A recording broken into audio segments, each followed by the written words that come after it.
Tim, what's your headline out of that? Yeah, still a long way to go. This was tough. I just think what's concerning. It's not a grave concern, but the substitutions for me, the like-for-like substitutions, changing two of your back three in the 65th minute, like that. There has to be other issues going on that need changing and fixing.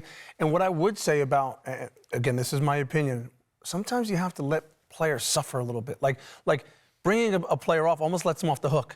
Right? Like you have ideas that you want to get across, let them play through it. Look, he's chasing the game. I think he can chase the game in other ways, but it just shows what a long-term project this is. When you keep changing players, when you keep changing your back three, you take 5 players off, you're basically saying to all of them, effectively, because they've obviously been left out at the start of the game, that you don't trust them. And Ten Hag kept doing that a few weeks ago, where he kept changing the back players, changing the midfield, and all of a sudden you've got a completely different system, a completely different set of players on the pitch at the end of the game, and you can never get stability or consistency. I think there's just an element of what Tim's just said. Just leave the players on. They actually weren't playing that bad in the first half. Obviously, they were undermined by the set pieces in terms of the corners, but the football generally wasn't that bad. Then you allow 2 mistakes that were made after half-time within the first 10 minutes to undermine you, and then basically you make changes and all of a sudden everything falls to pieces. And it looked really scruffy. Really scruffy. They looked a mess at the end, United, with no real shape. I actually think, at least in the first half, they weren't brilliant, but at least they had a shape to them. So on Monday morning, on the training ground, what's the first and most important thing he does? I think I said this for Ten Hag for probably about 12 months. Pick an 11 that you think are the best. But he doesn't know, does he? I know, but I thought today, the team, we all agreed before the game, even Lee on commentary and Peter discussed it before the game, we thought that 11 was probably, apart from Luke Shaw, as close to Manchester United's best 11 as you could get. But then he changed 5 of them. I know, I'm not saying don't make a substitution, but almost give that 11 the faith and trust. Maresca's doing it now at Chelsea. He's playing an 11 on a Sunday or a Saturday, and then he's playing a different 11 in midweek, and he's sending some messages to the players that there's stability here, this is what we're going to do, and this is how we're going to play, and this is an idea that I believe in.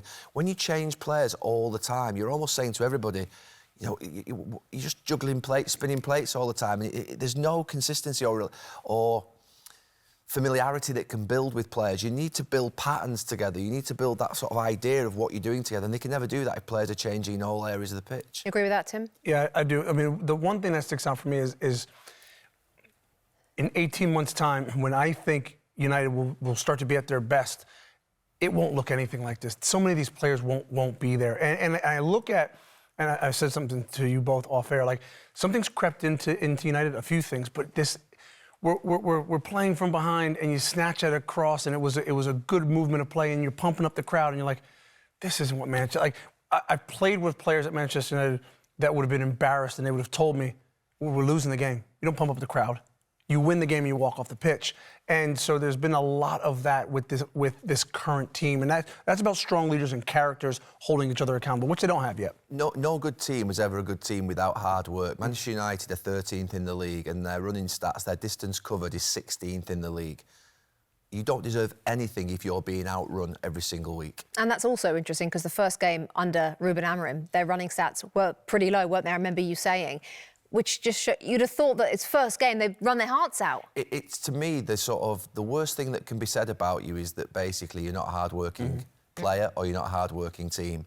And I think when I interviewed Ruben Amorim 3 weeks ago, he said the first thing that I want to change is the athleticism of the squad.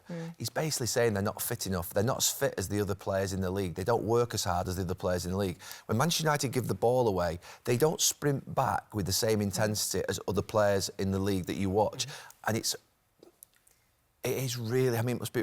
The one thing that a fan wants to see going into a stadium is their players, if you like, caring and passionate for the shirt. They want to see them working as hard as they possibly can. And they'll forgive a lot of other things. They'll forgive mistakes.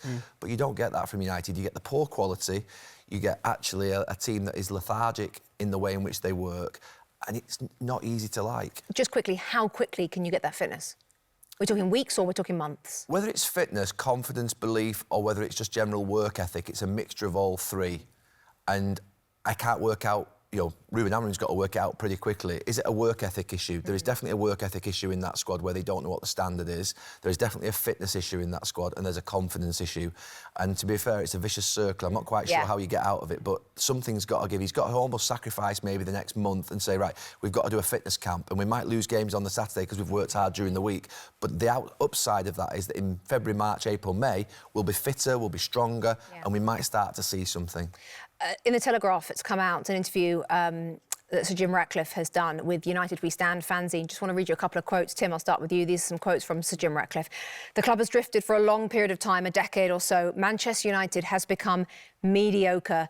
There is a major change to come to achieve elite status. It's not elite, and it's supposed to be one of the best football clubs in the world. Trying to turn what's been relatively mediocre into an elite top team is a big task. It is not an easy problem to solve. They are strong, strong words, actually quite similar to what Ruben Amorim said about being a massive club but not a massive team. I mean, there's no doubt about this. They're trying to make sure everyone knows this ain't happening in 2025. Right. Well, certainly not in 24 and probably not in 25, right? That's what the message they're trying to get out there. Yeah, look, pump the brakes. I like what Sir Jim Ratcliffe has done since he's taken over the club.